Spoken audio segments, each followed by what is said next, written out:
তুরস্কের দীর্ঘদিনের অভ্যন্তরীণ নিরাপত্তা সংকট পিকেকে গোষ্ঠীর সশস্ত্র বিদ্রোহ আপাতত একটি সমাধানের দিকে এগোচ্ছে বলে মনে হচ্ছে। কুর্দি বিচ্ছিন্নতাবাদী সংগঠন পিকেকে বা কুর্দিস্তান ওয়ার্কার্স পার্টি প্রতিষ্ঠার 4 দশকেরও বেশি সময় পর অস্ত্রত্যাগের ঘোষণা দিয়েছে তাদের একটি অংশ।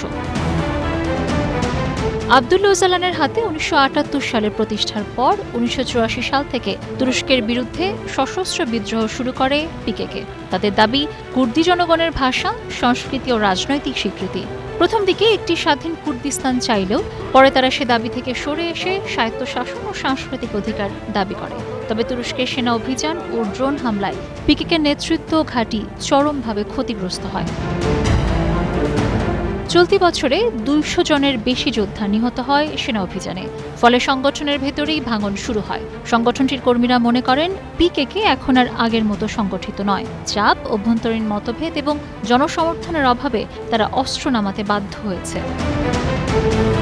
গত মে মাসে অস্ত্রত্যাগের ঘোষণার পর গত শুক্রবার ইরাকের সুলেমানিয়া প্রদেশে সংগঠনটির ৩০ সদস্য অস্ত্র সমর্পণ করে পুড়িয়ে ফেলে। তুরস্কের প্রেসিডেন্ট একে একটি ঐতিহাসিক মোড় পরিবর্তন হিসেবে অভিহিত করেন। বলেন, পিকেকের অস্ত্র সমর্পণের মধ্য দিয়ে ৪৭ বছরের সন্ত্রাসের যুগের অবসান ঘটেছে।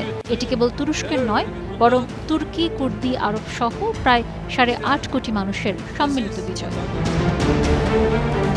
অস্ট্রেলিয়ার পার্লামেন্ট প্রকাশিত এক প্রতিবেদনে দেখা যায় পিকেকের সদস্য সংখ্যা ৫,০০০-এর বেশি। প্রশ্ন হল, সংগঠনটির সবাই কি অস্ত্র ত্যাগ করবে? বিশ্লেষকরা বলছেন সবকিছুই এখনো অনিশ্চিত। সংগঠনটির একাংশ এখনো সশস্ত্র লড়াই চালিয়ে যাওয়ার পক্ষে, বিশেষ করে ইরাক ও সিরিয়া সীমান্তে সক্রিয় ইউনিটগুলো এখনো সরকার বিরোধী অবস্থানে। ৪ দশকের সংঘাত, হাজার হাজার প্রাণহানি, বাস্তুচ্যুতি আর বিভাজনের পর পিকেকের অস্ত্র সমর্পণ হয়তো একটি আশার আলো। কিন্তু বাস্তবতা হচ্ছে এই সংকটের সমাধান কেবল অস্ত্র নামানোর মধ্যেই সীমাবদ্ধ নয়। দরকার সাংবিধানিক স্বীকৃতি, সাংস্কৃতিক অধিকার ও পারস্পরিক রাজনৈতিক সদিচ্ছা। Sabina Sultana, star news.